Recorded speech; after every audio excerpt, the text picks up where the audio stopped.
Hello, so today I'm going to talk a little bit about the upcoming new moon in Pisces that's going to come through on the 19th of February.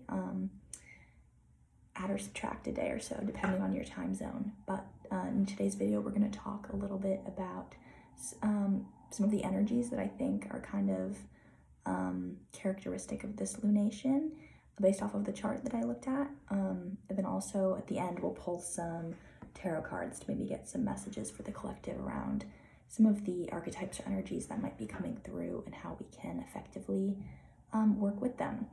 So the new moon is going to be occurring at 1 degree of Pisces. So both luminaries, the sun and the moon, are both going to be at 1 degree. And it's an out of sign conjunction with Saturn, who's currently working its way through the anaretic later degrees of Aquarius. So again, an out of sign conjunction, but still very close to the lunation, which is a very interesting energy. Also in this new moon chart, Venus is conjunct Neptune in Pisces.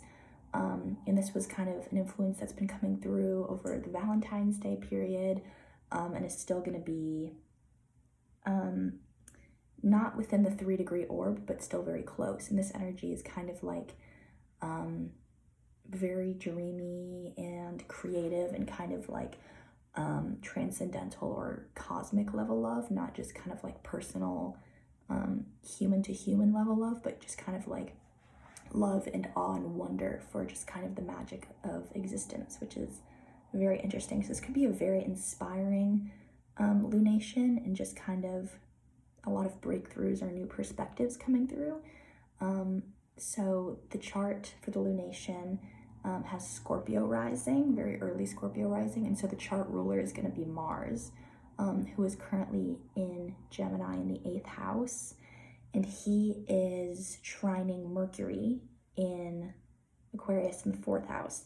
So this is an interesting energy, especially because Mars is currently in one of Mercury's signs, Gemini, so it's kind of not quite mutual reception, but they're working together very closely with the trine. So we could be having some really productive communication if you need to write something or you have a project, or writing poetry, especially because of all the Piscean influence. So maybe setting some time aside to just kind of be in a quiet space and journal, or just kind of free form, maybe turn on like your voice recording and just kind of talk. And if you need to work through something and maybe get to a new perspective on it, the quality of our mind is something to really watch around this lunation. We could be having some kind of tapping into some different levels of like cognition.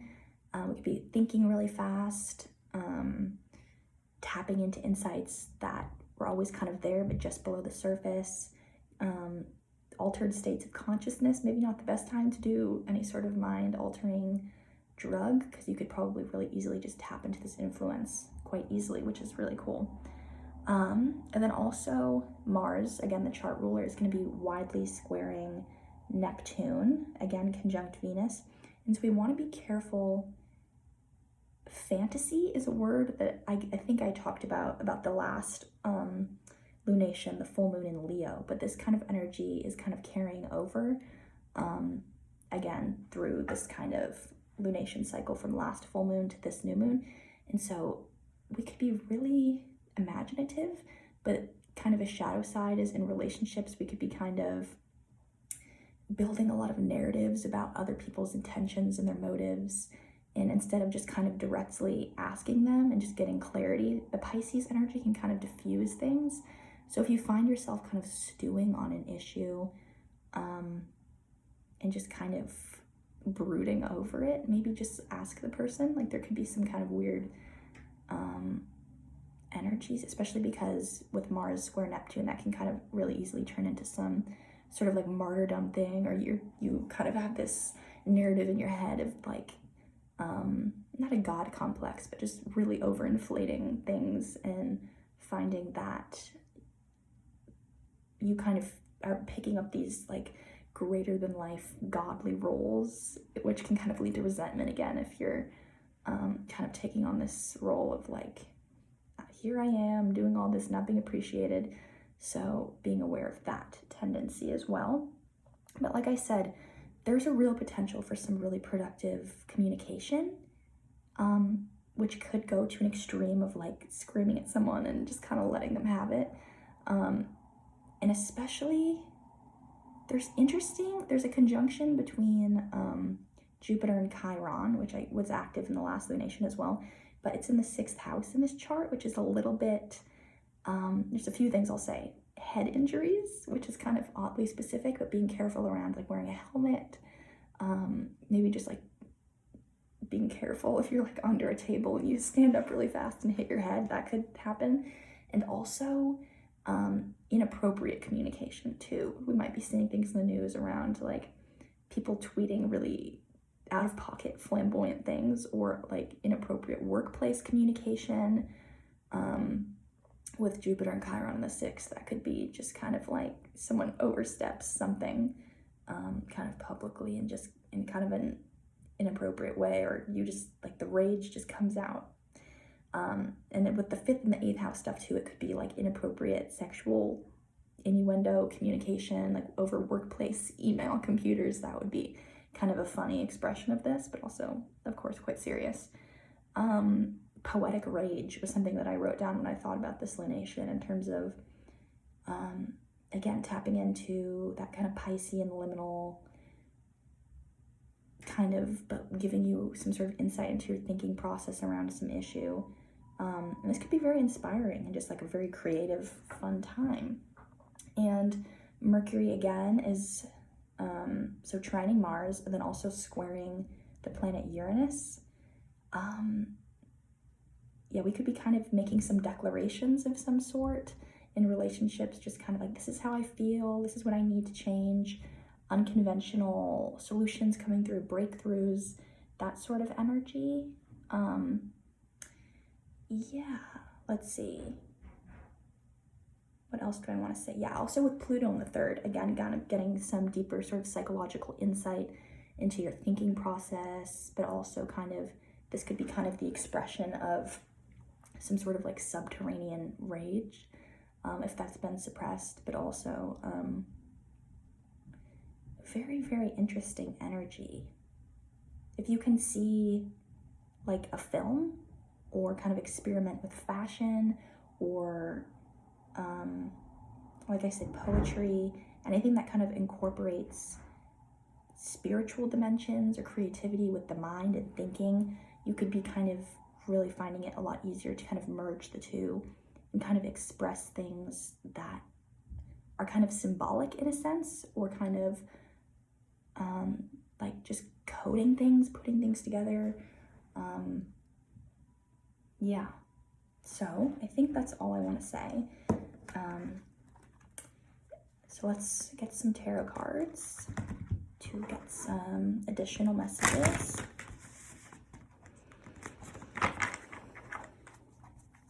So what can we expect from the new moon in Pisces on February 19th? What are some of the energies that we can collectively expect?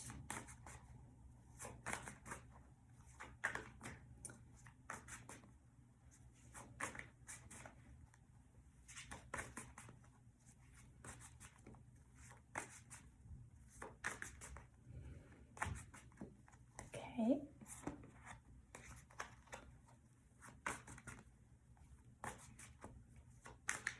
New moon in Pisces.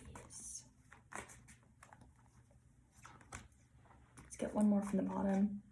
Okay, we have the King of Swords. Let's show you one by one. We have the Four of Pentacles. Interesting. We have the Five of Cups reversed. And we have the King of Swords upright.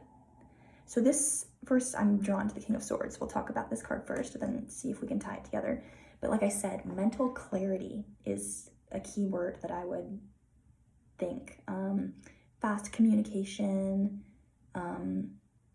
coherent, like working, especially with Mars and Mercury both in air signs, like logic would be a key word. So using maybe like a tried and true method of just thinking through something, a process of thinking, a systematic approach to thinking, but also with the Piscean energy being open to kind of going where inspiration or creativity comes from. So this would be kind of like a semi-structured interview if I had to pick an analogy. So like there is a structure, there's a system, we're using tried and true methods and kind of slicing through confusion and obscurity with this sword of discernment and clarity and precision. But we're also kind of open to where we go and kind of being able to just like let the mind wander. If you can do that, would be really nice. Let's see, I'm not quite sure what to do with the Four of Pentacles. Let's see.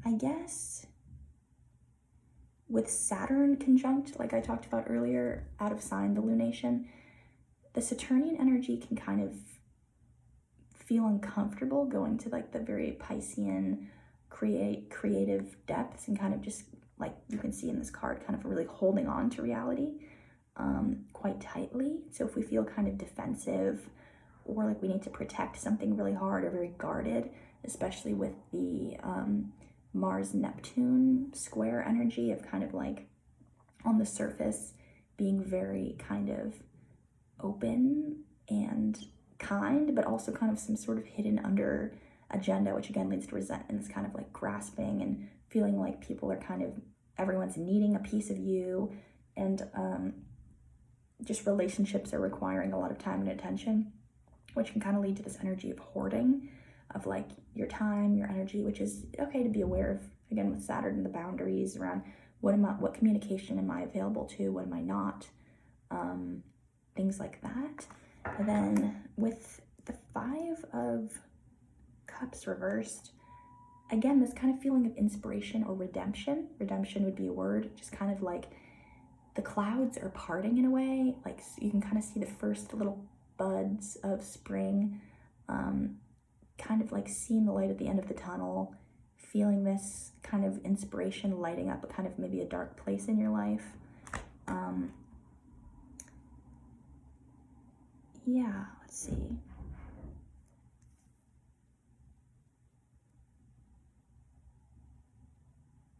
Yeah, this feels like very much like a new beginning, like a very, again, all new moons can kind of be thought of as like a seeding point in a cycle.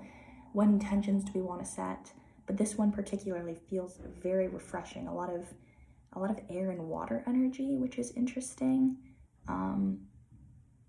Just kind of the mind and seeing possibilities that maybe have always been there, but just they feel more tangible now, and we feel like we can achieve them and make progress. It can be a very exciting, just feeling of inspiration and redemption, and like things are going to be okay. So I think those are the only messages I would like to share. Yeah, so comment down below if there's any energies that you've been noticing recently connected to this lunation or not. And yeah, if you would like a personal natal chart reading with me, you can reach out through projectvenusrising at gmail.com, and I'll put that in the description below.